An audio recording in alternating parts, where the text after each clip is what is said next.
Welcome back to Keeping It Real. This is the YouTube Lab. I am Sarah Maslowski, and I've closed over $150 million in real estate from YouTube. No paid ads, no cold calling. Today's episode is one I'm coming to you with fresh because it comes from something that just happened to me, something that reminded me in the most inconvenient way possible that even when you know the right systems, life will find a way to test whether you're actually following them. I missed a week of posting a video. So, my video editor had a personal family emergency. It came out of nowhere, as emergencies do. And because I had gotten into a rhythm of getting my video to him the week before it needed to post, instead of working ahead the way that I teach, I had nothing in the bank. No backup video, no buffer to speak of. And so I just missed a week on a channel where consistency is everything. Here's what I want you to take away from that. I teach this stuff, I speak about it on stages, and I still let it happen to me. I'm not perfect. So today I'm going to walk you through exactly how to build a content operation that holds up even when life doesn't cooperate, how to plan content efficiently, how to batch film without burning out, how to work with your editor, and how to make sure you are never one emergency away from going dark on your channel like I just did, and the plan that I'm implementing so this doesn't happen again. So before we talk systems, I want to make sure that we're on the same page about why this matters so much. So on YouTube, consistency is not just a best practice. It is one of your most valuable assets. So the algorithm rewards channels that show up reliably. Your audience builds habits around your posting schedule, and a relocation buyer who finds your channel and sees that you post every single week is subconsciously building that trust with you before they ever reach out. And so when your channel goes dark, even just for 1 week, you are interrupting that signal. And the longer you go dark, the harder it is to rebuild momentum. So consistency is so important. And protecting your posting schedule is not about being perfect. It is about protecting the asset that you have been building, training the algorithm, and making sure that everything is working for you. So here's the vulnerability that most agents don't think about until it's too late. If your entire content operation runs through one person, one editor, one person who handles uploads, one person who does your thumbnails, you have a single point of failure. So if that person gets sick, they have a family emergency, take a vacation, and they decide to move on to a different opportunity, suddenly your channel, the channel that you have been building for months or years, is sitting there waiting on one person. Now, there are two ways to solve this. The first is to work with a production company that has multiple editors on staff. So if one editor is unavailable, another steps in. You are never without coverage.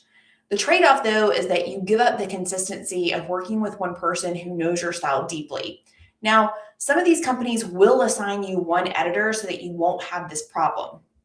The trade-off with these companies is that they are quite expensive. So these are typically more of an investment if you were to work than if you were to work directly with one editor one-on-one.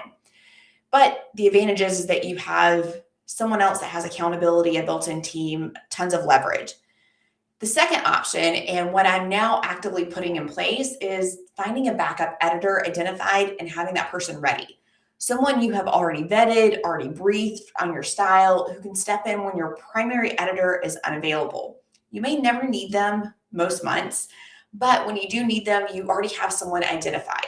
Now, either solution works, but what doesn't work is assuming that your solo editor will always be available. That assumption is what came to bite me, and I'm telling you about it so that it doesn't bite you. Now, outside of having that backup editor, and this is something that I'm definitely working on implementing, and when I teach, the simplest protection you can put in place is a video bank. So the rule that I teach, and clearly need to follow more consistently myself, is to always have 2 to 3 fully edited videos ready to post before you need them. So not filming the week before and waiting for it to be edited, but to have fully edited, fully done videos sitting in your back pocket. And if you're just getting started on your channel, this is kind of easy to do from the get-go. Wait until you have 3 videos fully edited before you start posting so that you can build that runway. When an emergency hits, your editor, your schedule, your life, you just reach into the bank and you post because you already have a video. Your audience is never going to know anything happened, and the algorithm never sees that, that gap there because there wasn't a gap. Your channel keeps running on autopilot while you sort out whatever the issue is.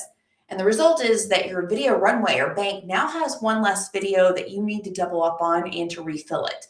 So backfill that content.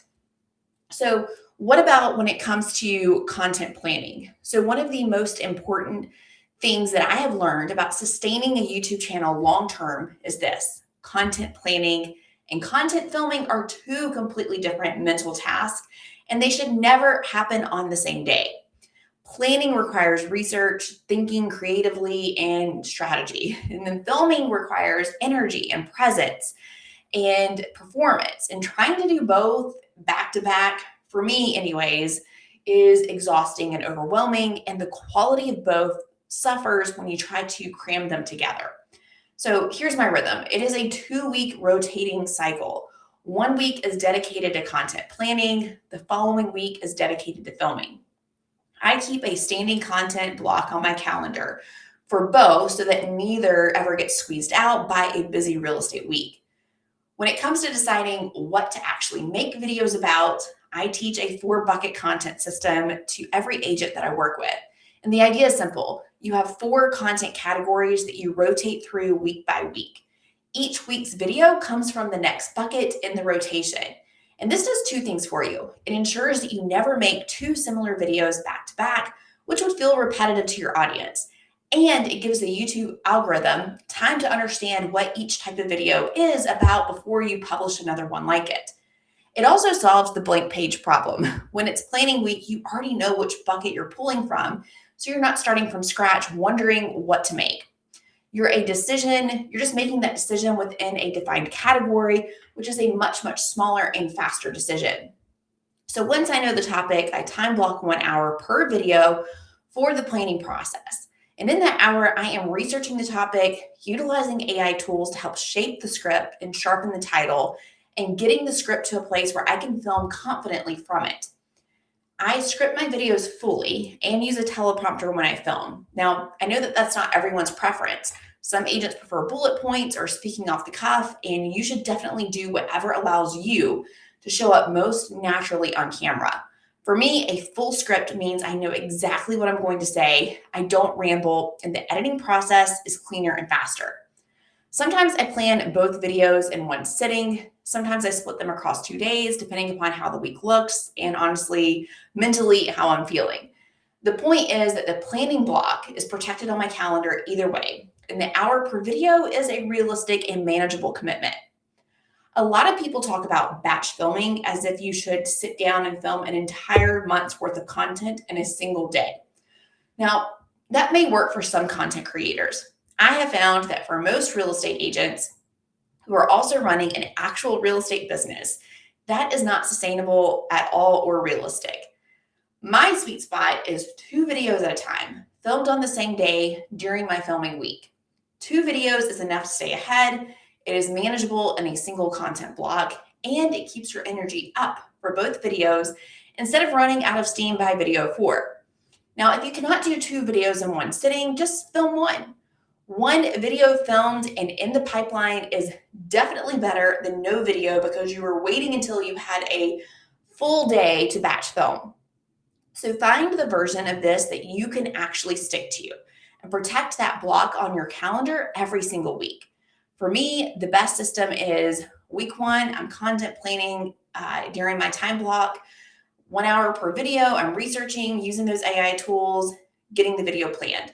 And then the following week, I am filming both of those videos that I have planned back to back. I'm uploading that raw footage and I'm repeating that cycle every 2 weeks. 2 videos in the pipeline. And over time, this builds up your bank. Now, the key here is that you also need to get your editor editing ahead of schedule. So the schedule that works best is the one that you will actually use and the one that you can actually maintain. So you're going to want to find your own rhythm. What matters is that the blocks are on your calendar and they are non-negotiable. Remember, this is your lead generation time. And they happen even when your real estate business gets busy, especially when your real estate business gets busy. So now you have filmed, what happens next? Well, The cleaner your handoff to your editor, the faster and the better your edits will be. Here's the system I use. When I finish filming, I upload my raw talking head footage and the script into a dedicated Google Drive folder for that video. Now, the script here is critical because it tells the editor exactly what I was saying so they can match the B-roll to the content accurately. My editor also has access to our B-roll library, which is organized and labeled by town. So when he is editing a video about a specific neighborhood, he can go directly to the folder and pull relevant footage. Now, this library took time to build out, but it is one of the most valuable assets in our production system. Everything lives in one contained folder per video: the raw footage, the script, any additional notes. Now, the editor picks it up and gets to work, and there's no back and forth, no hunting for files, and no confusion about what goes where.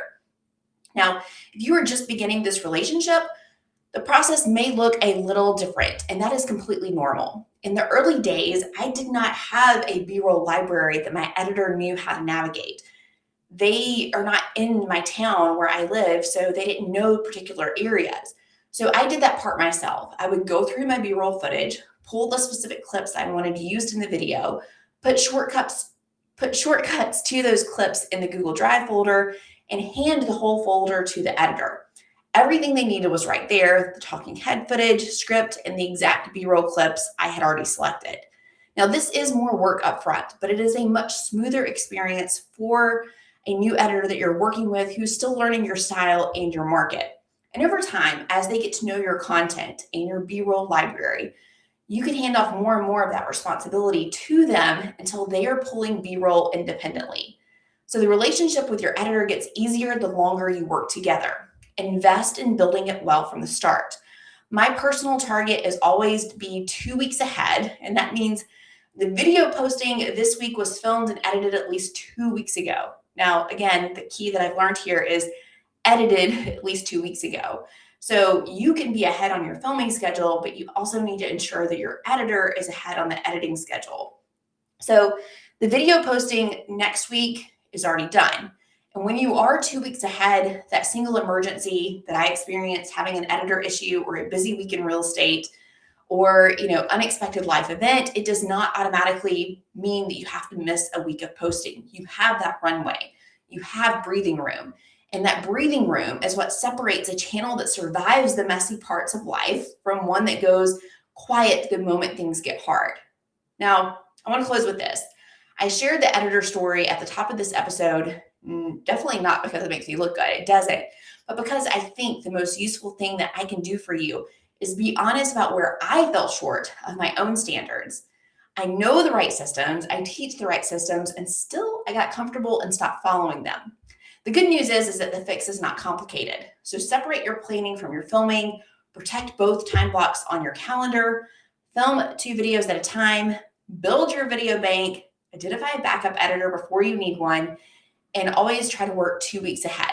So none of this is hard. All of it does require, though, is discipline. And the channels that outlast everyone else are the ones built on that discipline, not on motivation. Next month, I'm finally sitting down with an agent who has built their business on YouTube. And they're going to be real with us about what that journey actually looked like, and you do not want to miss it. I'm Sarah Maslowski. Thank you for being here on Keeping It Real.